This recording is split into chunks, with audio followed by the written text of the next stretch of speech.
Welcome to the Sour Go-to-Market SaaS Takes podcast, where all your favorite SaaS leaders spill their controversial opinions while testing their taste buds. Get ready for sour candy with even sweeter insights. Hey, what's going on, everyone? I'm Jason Hassenberg, and you're tuning into the Sour Go-to-Market SaaS Takes show, the show with sour takes and even sour candy. Today, I'm joined by Dale Dupree, the founder and CEO of the Sales Rebellion. What do? They're changing the way the sales community actually sells, cares about who they're selling to. It's not just about getting a signature on a document, right? It's about actually putting in the trust and putting in the work to build those relationships. Dale, thank you so much for joining me today. Are you ready to take the sour plunge? Yeah, bro. Let's do this. Let's fire up. All right. First sour candy we're going to try is the sour Skittles. As we take these, we're just gonna go off our sour takes. So we're starting with the sour Skittles. We're gonna do sour popping candy next, crybaby tears, Barnett's mega sour, and then toxic waste nuclear fusion. We'll start with sour take. We'll go the lower all the way up to the higher. Dale, I see you laughing. I think we're ready to go. We got the energy. Let's take it. Sour take number one, asking for a meeting on a cold call. Yeah, I think it's like one of the most ignorant things that we learn when we first get into sales, that we're taught, I should say, by our leadership. People are like, yo, man, make cold calls, set appointments. There's not one human in the world that's looking for you to call them and set an appointment with them on a cold call. No. Now, can that naturally happen through a great conversation? For sure, 100%, especially depending on what you're selling as well, too. But I was selling copiers.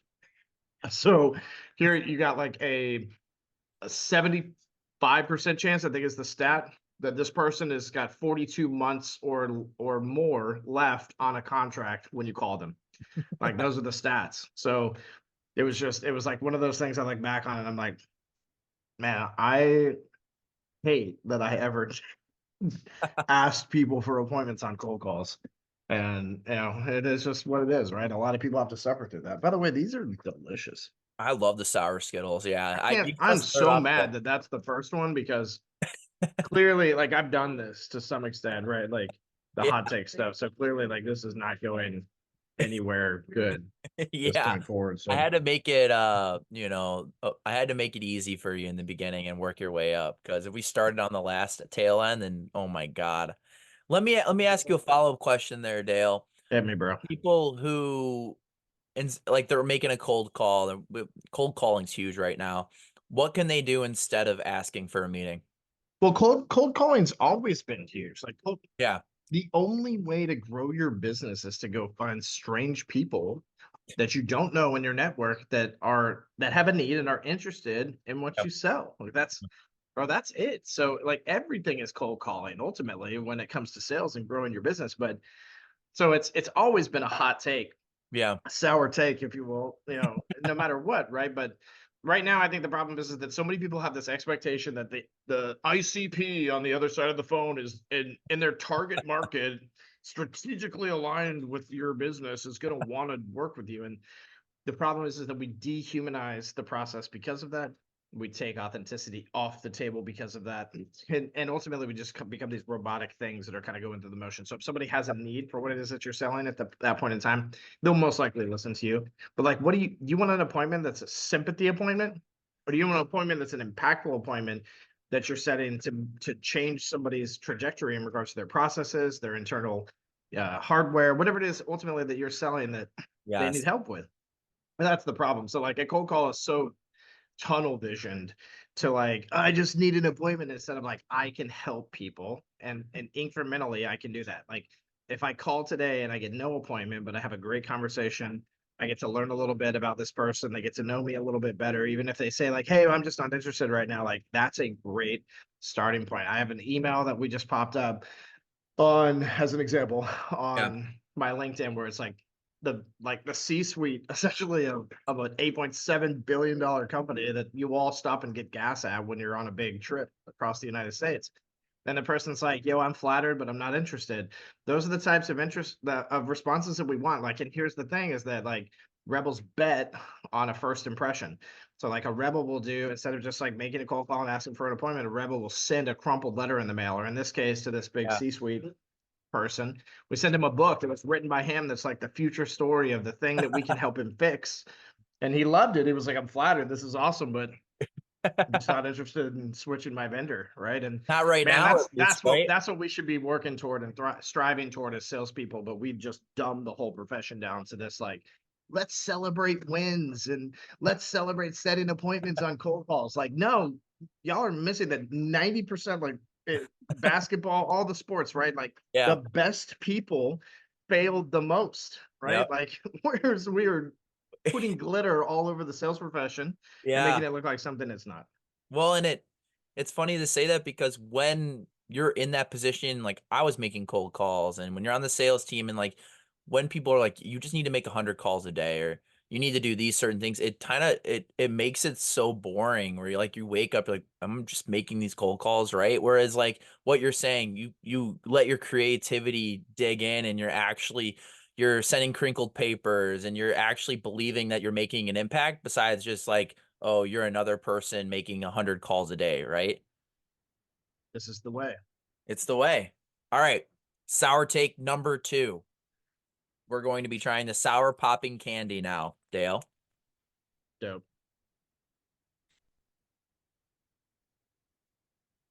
All right. Is this supposed to be like broken up? What do you mean? It's like tiny little pieces of candy. Yeah, so it's popping, Pop Rocks? It's Oh, basically hell yeah. it's Let's Pop do Rocks. this. Yeah, it's gonna be people love this. Jared loved this one. So What's up, Jared? I hope you're watching. I'll tell you whether or not this is good, okay? Jared will not tell you, okay? here we Jared go. thinks everything is good, okay? Let's do this. Sour take number 2. Walking in through the employee entrance of a high security building. That was a good one. Yeah, people love to give advice like this is funny. People love to get advice like, hey man, like can't get in, just like go through the side door, bro. It's all good. Like what's the worst that can happen? They'll escort you out, and bro, like that kind of stuff ruins your reputation as a seller. That's the kind of shady stuff that ultimately like a lot of us have inherited, so to speak, Yeah. from other people in the sales world, but it's not right. It doesn't make it right. No. And a lot of times, like God bless them, but the older generation, they just like had a different perspective, and they think that a lot of things that they did are justified. True. And they're not. Like really what happened was is that they have this fun story to tell, and maybe they sold something at some point, but no matter what, they inconvenienced people in the process. They Yeah. continued to perpetuate the negative stereotypes of sales, and they're causing issues for the rest of us. But bro, I have a couple stories of like kind of like going in the side door in my early years, like year 1 and year 2, Yeah. and it was never a good thing. And on top of it, I've also got stories of other people doing stuff like that, where my buyer was saying things like, yeah, we were taking a bid from this other guy, but he's been like slipping through the side door, like trying to get to me because I won't talk to him and just keep asking for a quote. And so we're just going to go with you on this. So I've like seen how it doesn't work for Yeah. myself. And then ultimately like the perspective of the buyer and how it hurts your reputation and what they ultimately think about it, which is the thing that we have to put at the forefront of everything that we do. We think so selfishly in sales instead of servant minded. How can we actually help the buyer, right? The person that needs the help, right? That's really the only reason why we should be talking to them is, okay, we care about helping them figure out this solution, grow their brand, grow their revenue, right? I think that's a great focus. Can you give me an example of something you can do besides, and I know you post a lot on LinkedIn, but for the people maybe that don't follow you, something you can do besides sneaking in the side door that could actually help? Yeah, like the whole idea is that people recommend things like that because to them from their own perspective, they say like, you have to do whatever it takes to get somebody's attention. And that's really what it is. Like the currency of sales is time. The exchange of that currency is attention. And if we can sit down and recognize that like that's the place that it's coming from, well, there's other ways to get attention. Like imagine that instead I sent over a 6-foot cardboard cutout like replica of myself like stabbing a copy machine in the middle of the woods. This is real life. And I walked into the front desk and like this giant thing and was like, "Hey kid, you put this in Kevin's office so he sees it." And that person being like, "Yeah, I need to like scan it for bombs or whatever, is protocol, but like, yeah, I can do that for you." And 20 minutes later, you're driving down the street and Kevin's sending you emails like, "All right, dude, you got my attention. What's going on? I see you sell copiers. Yeah. We're in the middle of the lease right now, but happy to talk to you at some point." That attention is really like when we're gaining attention, we also want to be gaining favor. It's not just the concept of attention, it's the concept of favor.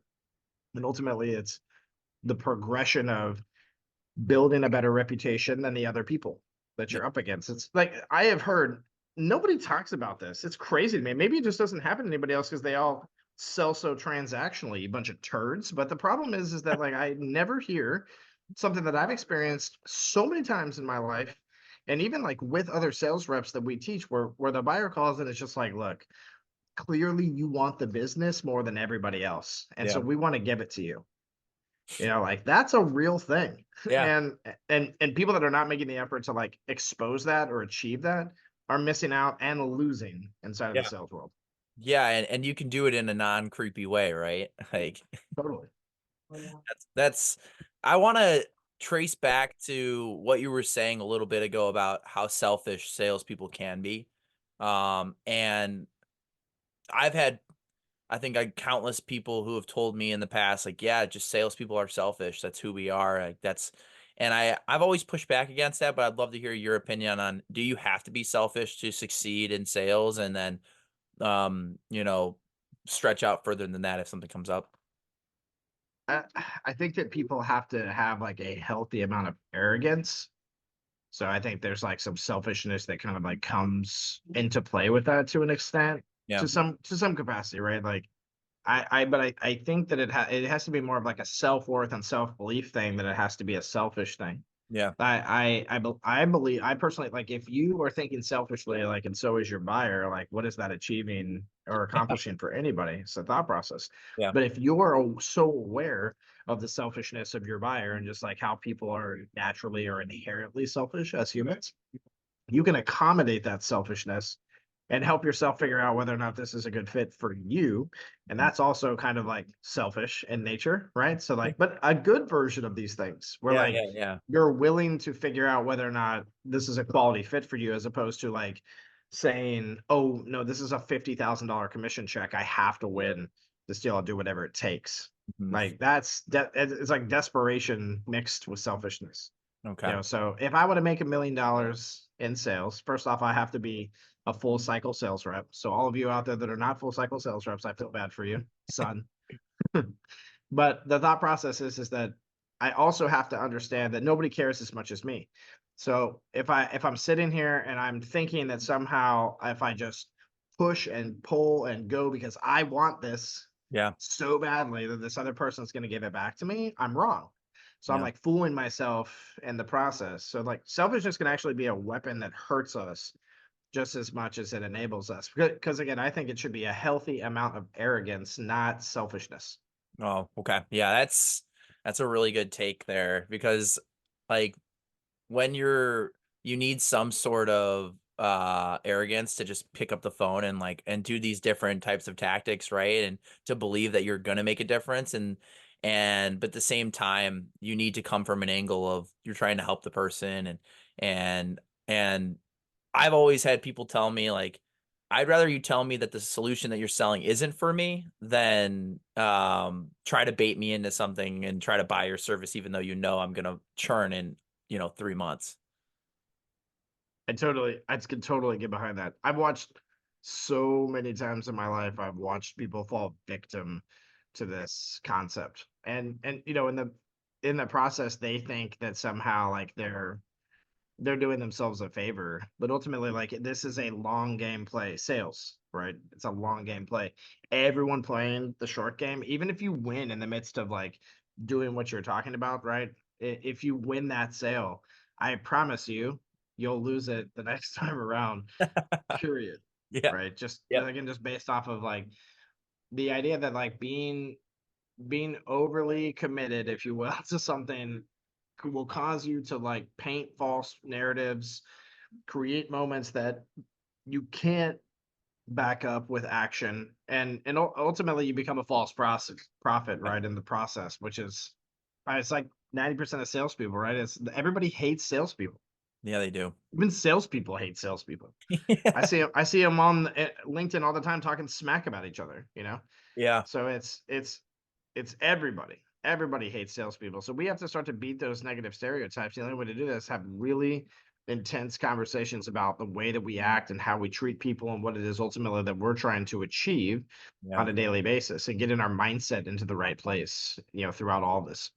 Yeah. Yeah. And how, like, are there a few tips that you can give out? And I know you have a bunch of different, courses and whatnot, but for people listening, how can they get into that mindset? They wake up tomorrow, wake up on Monday and they're ready to go. How can they get ready? Yeah, it has to start outside of sales. Like you have Yeah. to look at your personal life and say, like, am I like this in my personal life? And you have to really analyze things. And then everything comes down to who you are. So if ultimately like you go to a restaurant and everybody else just kind of like orders food and like eats all the spice and all the veggies and everything on the burger, and you're like, hey, I like a plain, like well done with like cheese and a bun. Like I'm not saying that you're a bad person by any means, but I'm saying like you're not taking enough risks. True. It's a really good That's a opportunity for you to ultimately like open yourself up. Like it's just food, just try it. Like it's this try it. idea. Ultimately, like, look, if you've done it and you tried it and you just don't like it, that's one thing. But also, like in life, most things that are amazing and that ultimately have an incredible payoff, we typically don't like them in the first place. No. So you might say to yourself, like, I'm not a morning person. Shut up. Nobody's a morning person. Like, so I don't want to hear about how you're not a morning person. Like, nobody's a morning person. So what people do is they choose to be a morning person, right? Yes. They choose, and like even the night folk, right? Like, like there are definitely some people, like my wife goes to bed at like 8:30 on my shoulder kind of thing and just like never wakes back up, right? But she's also a mother of a 9-month-old child right now, so she's got a lot going on in her life. But she's like inherently that way, like not a night person. But there's plenty of opportunities that we've had where like she'll stay up until midnight, like she'll Of like course. push through and like become uncomfortable and like do what she needs to do in order to like enjoy those moments in that time. That's what I think of the issue is that we try to create so much comfort in our life that like we can't wake up in this mindset in the first place because we're like, well, I need my commission check, I need my money. And like that's not what sales is. Nobody cares what you think and what you want. You Yep. have to go out and position yourself in a way where you showcase that you are here to serve others and that ultimately you have something that they can buy and that will fulfill all the things that it is that you desire to achieve through my expertise. Fuck yeah. That's a love language, bro. Yeah. And the only way to really get there ultimately is to love yourself and to speak the love language of of discomfort and risk inside of your life and Yeah. like learn that love language throughout, so like a situation makes you uncomfortable, well then put yourself in that situation a butt ton, unless it's like having Yeah. a gun pulled on you. Like please don't do that. That sucks and that's not like a normal situation. But you get my take. I like Yeah. really it's just simply about like the small things in life and Yeah. committing to excellence around understanding what risk and discomfort can do in your life. And that will help you to say like, well, excellence is the only thing that beats these things. So I need to be heavily focused on that. Fuck yeah, man. I love that. That brings us to sour take number 3, Dale. We're going to be trying the crybaby tears. I'm going to have all 4. You have as many as you want. Now we're getting it up. We're picking it I'll up. do all four. Let's go. All right. Is Bro, this let's like go for spicy it. spice? This Light isn't hot? too Like bad. No, this isn't too bad. Engaging. oh, this is actually tasty. I love it. Engaging with trolls in the comments of your posts. Sour take number 3. Yeah, I sucked at that. On this one guy out of New Zealand. I hate to even like mention that, but I think most people had to deal with this guy at some point. I can't remember what he called himself. like some kind of heretic. Yeah. But he would show up in my stuff all the time and just torment me, like trash me, talk crap about my ideas. He hated outbound sales. Okay. He was like on a mission to tell everybody that outbound sales was like bad and it was like evil and like, bro, you're crazy. You're the same guy that thinks the earth is flat. Like that's what's happening right now, you know? Like it was wild, dude, but like I used to totally engage that guy.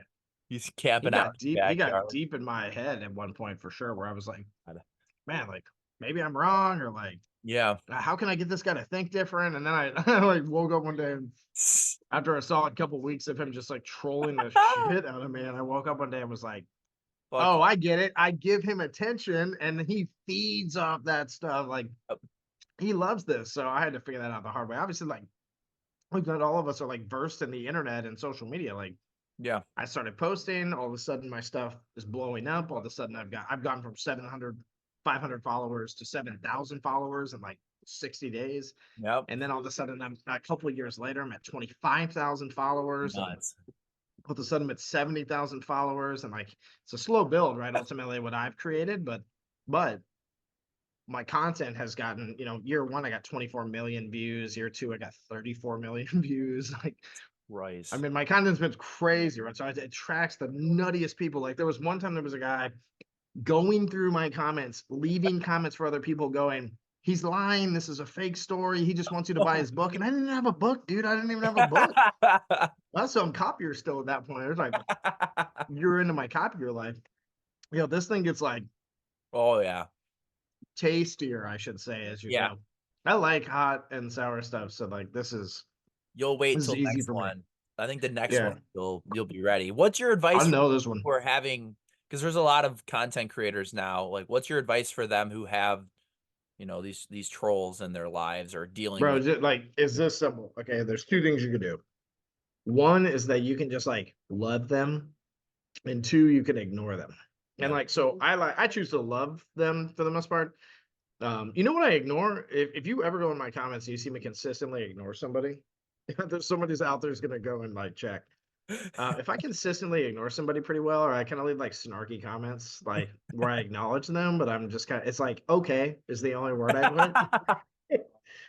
Those are the people that, I in most cases, like, it's not that I don't agree with what they're saying, it's that they're clearly just attention seekers. Yeah.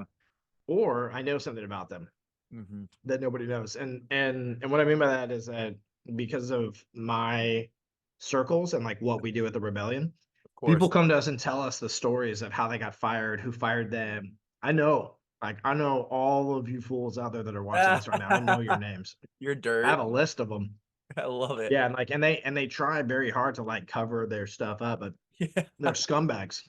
Firing people while their wives are pregnant, or and sometimes it's it's like a mistake, or like poor leadership from a manager or an HR person, ultimately. So I get that, but like, a lot of the time it comes much deeper. So again, like there's the troll side, and then there's like the side of everyone when things about people, like there's no need to engage them. You don't have to engage them. But I love it when somebody comes in, they're just like, you suck, this is stupid. And I'm like, man, thank you so much for letting me know all that. I really do appreciate it. I just want to thank you for taking time out of your day and coming in here and pointing that out. I love you. I appreciate you. I hope you have a fantastic week. Yeah. And it's funny too, because like I'll hit them with that, and like anybody watching this right now who knows me knows that I mean that. That I'm like, hey man, thanks for your opinion. Like, I don't agree with you, obviously. I think I'm right, but I appreciate your counterpoint. I'll definitely take it to heart and keep doing your thing. But a lot of them read it and they think I'm trolling them back. They're like, because they don't think that anybody can actually exude love in those moments. But like, I tried to kill myself at 27 years old. Like, I'm only alive because of divinity, and ultimately, like, I'm supposed to be here. And so I have a completely different view and take on life. Like, I love on a level that most people can't comprehend or understand in the first place. Like, even when I do something wrong, I'm the first person to admit that, like, oh shoot, I did not mean for it to like be like that, or usually I don't act out of maliciousness. I just act out of love, and sometimes it's a little aggressive. That's the best way to describe it, right? So those are the two things. Lead with love, or just like ignore them. Yeah, Yeah. like those are the two things you can do. Otherwise, you're just gonna literally set yourself up for a lot of drama, like internal drama, mostly too. Like nobody else is drama, but and like it'll attract more problems. Like, pretty sure that same guy had like put me on lists where people were calling me and like tried to God, buy something on Craigslist at 2 a.m. and gave all my information. Like, Jesus it Christ. just so happened that that stuff was happening at the same time that he was trolling me, and I was like, it's got to be this guy. Like, there's no Got way it. it's not. But Yeah, you're tying like things if you together. light nerds up to a point where like lifeless, like pawn sucking scum of humans are like after you and trying to hurt you, you'll walk into a trap Yeah. where suddenly things will be happening around you where you're like, did I just get signed up for a gay dating site and get Yeah. 3 calls from guys saying that I've been messaging them? Like, what is happening right now? Like, maybe I did that in my sleep. I don't know, but I don't think I did. Like, That happened to my this is brother. this is the stuff I've had to deal with because of the internet. Yeah, no, I mean that's the thing. I've had my brother, his fiance, she's pretty big on TikTok, and so somebody signed up my brother under like a fake like Tinder profile and was like sending random messages, and she's like, "What the hell?" And just, that shit happens, especially when you get to a peak, and you're so vulnerable. Like you're very vulnerable. You talk about everything, and you love so hard, so people are gonna try to take and pick away at that. Sour take number 4. We're going to be doing Barnett's Mega Sour. Here we go. Trusting people at a new company because they pay you more. Yeah, I made a big mistake with this one. Like, I basically was in, and I was making like good money. This one's fun. Yeah. I Ooh. was making good money, right? But the problem was these guys knew what it would take to like get me away, which was more than money. It was autonomy and freedom, Yeah. but they labeled that with money, like easy money. So instead of it being like you can achieve and earn all this, it was like we're just going to give you this. Yeah. And so even though that wasn't my prerogative or priority, even in life, I thought to myself, well, this will be kind of easy. Yeah. So, and I know I can work hard. I know I can achieve these things. So I did. I said, all right, it's cool. And I literally like walked away from my 10-year career at that point to just try something different. Now it was kind of like in the same wheelhouse, right? But bro, within 1 week, I knew I'd made a mistake. Yeah. And then it was like trying to figure out slowly but surely, like, how do I not unwind this, but how do I fix what I've chosen to do Yeah. and still keep a good reputation or like keep a good relationship? Well, then I'm at 30 days and things are getting weirder, really weird. What do you mean Which by weird? I'm bro, like stuff I will not repeat Okay. because of the severity of it ultimately and Yeah. like the reputation side, Yeah. but disgusting things, not just disgusting things about like personal choices and distrust, honesty, faithfulness, but also like weird, really weird stuff on the back end of the business Wow. that they never told me about. Like finding out that somebody's mom was the majority owner of the company when I thought it was like 2 other guys. Wow. It was like one of their moms. That's And I just started to see the writing on the wall. I was like, this isn't what I thought it was. no. And again, slowly I'm trying to like figure out what to do here. And I'm also trying to groom a couple of guys into good salespeople and super conflicted, starting to struggle with depression. Like again, like I've always struggled with depression, right? But really like hitting a bad stride. Having just like really poor moments of leadership with these people. And again, like all of this is tied back to, and they coaxed me into this idea that like I'd have ownership of a $20 million company and that they were going to grow to 100 and that, I would be like set with this pretty dope salary. It wasn't the best, but like it was actually pretty dope. And then knowing that like I could eventually make the commissions like I was used to making with my prior work. Of course. Because I banked in the commission realm. I did a really good job with like making good money in the copier world. Yeah. So I knew how to do that. And I knew that like I could have a year where I didn't make a lot and like spend a little bit of time. I knew that if I put 60-hour, 70-hour weeks in, that this is what my earnings would look. I had the whole thing figured out, right? And I walked away from all that comfort and all that knowledge and all that understanding for this thing that was not a risk, Yeah. bro. It wasn't, because ultimately it was like, here's this silver platter of stuff. It was a And safe, yeah, oh, dude, and I totally safe got haven had. that you thought Totally got was had. a safe haven, right? Yeah, 90 days in, they fired me. Is there a And it was learning like, from there, or like, are you yeah, absolutely. Don't maybe there's trust. yeah, Don't trust. Period. Like let people prove themselves to earn that trust.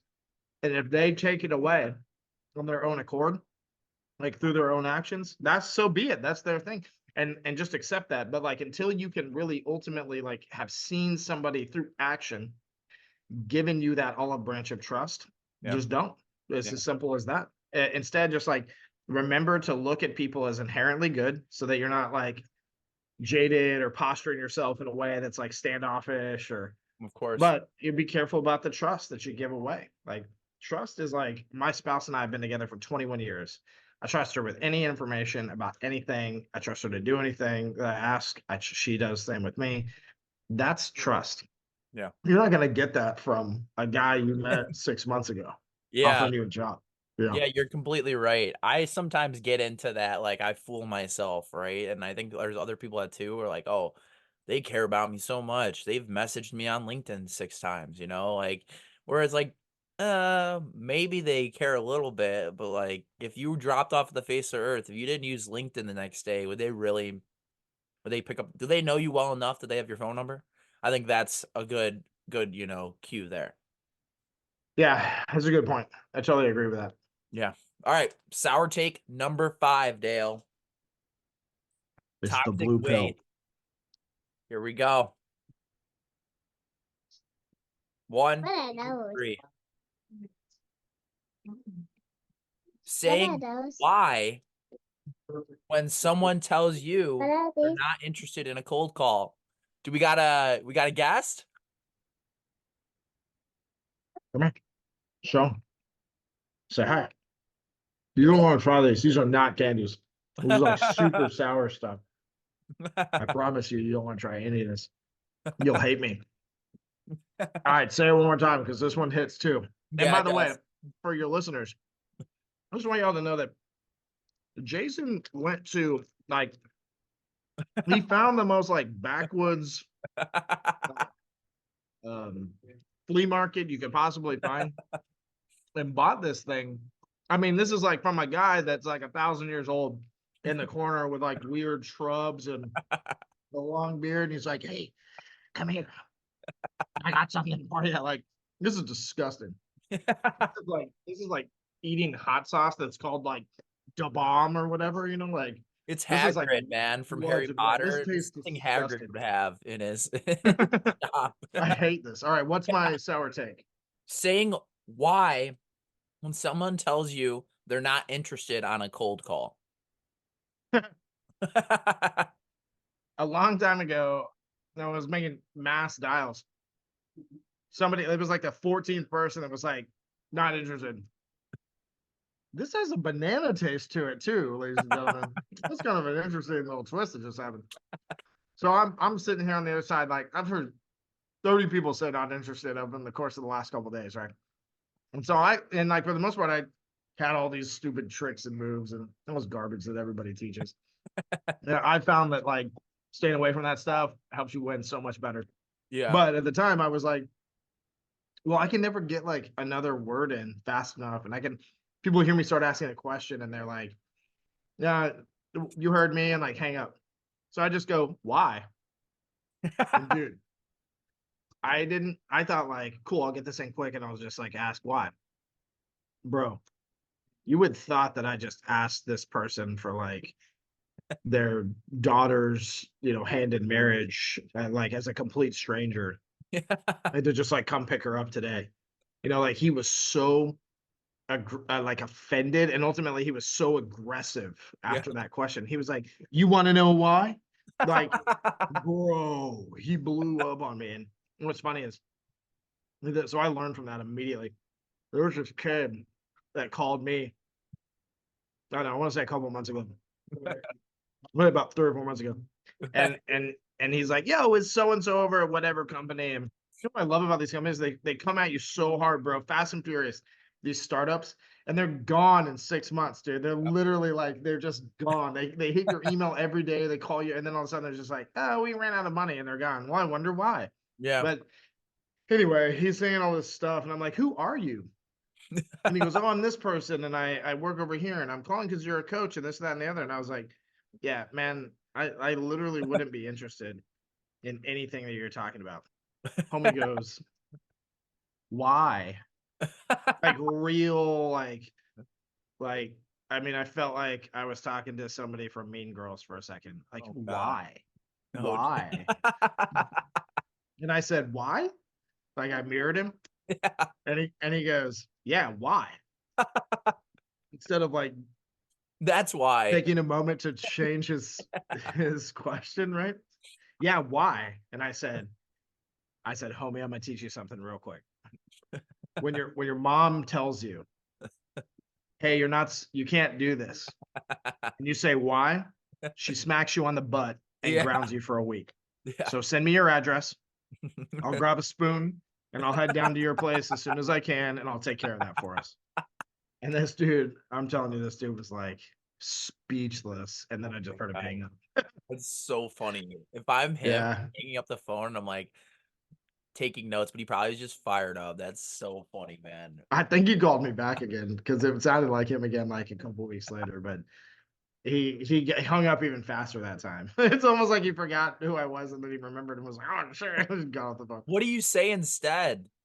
Like instead of why? Well, first off, sellers need to stop seeking responses like that. Like literally, like if you're cold calling people, like I get it. Like if this is your game, if you like to cold call, whatever. The year is 2024. It is super easy for us to stand out, be more thoughtful, more experiential in the way that we reach out, more and ultimately provide more excellence in our work, and avoid the whys in the first place, or the question, right? Avoid the not interested. And really, like, because not interested is just an easy way for somebody to tell you that they want to get off the phone. But if I send, like, as an example, if I send somebody a crumpled letter, the worst that happens when I get them on the phone is they say, "Hey, I got it," and look, I enjoyed it, but what you're selling I don't need, and so I wouldn't be interested. That's the real version Yes. of what it is that you're trying to achieve in communication with somebody. And look, people out there that are teaching you to like take that and like flip it are people that live in scarcity. Abundance says, "Oh, well, I appreciate your honesty. Could you humor me real quick while I'm on the phone and just help me to understand a little bit further, because I'm calling on people in your industry, and it'd be Yeah. super helpful for me when I talk to the next couple of people to really understand like what that means when you say that I just wouldn't be interested in regards to how you phrased my product and how I could help you." Yeah. It's simple, right?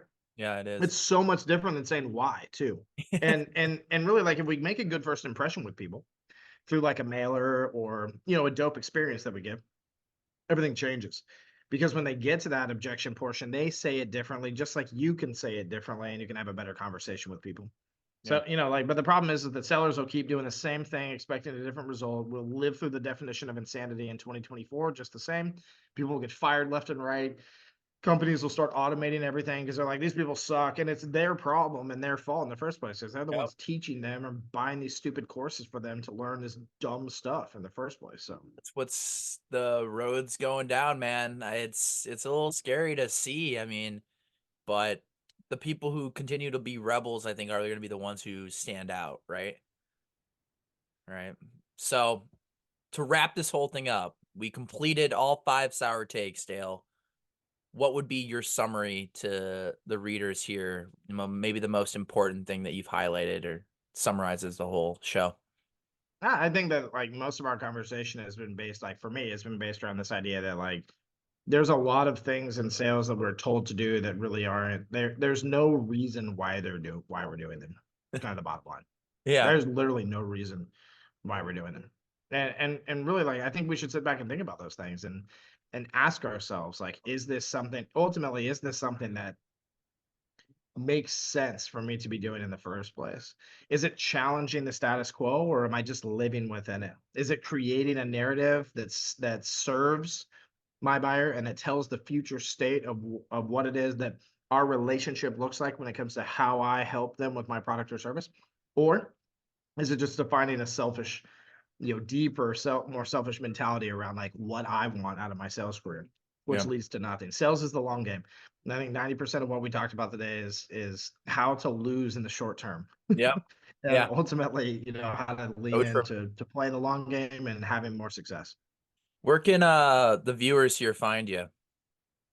It's pretty easy. Just Google me, Dale Dupree, Yeah. the Sales Rebellion. You can find us at thesalesrebellion.com. You can go to linkedin.com/in/copy warrior. Find my content feed. I'm on TikTok, Twitter, Facebook, Instagram, you name it, at Dale Rebel Leader. Come chill with me.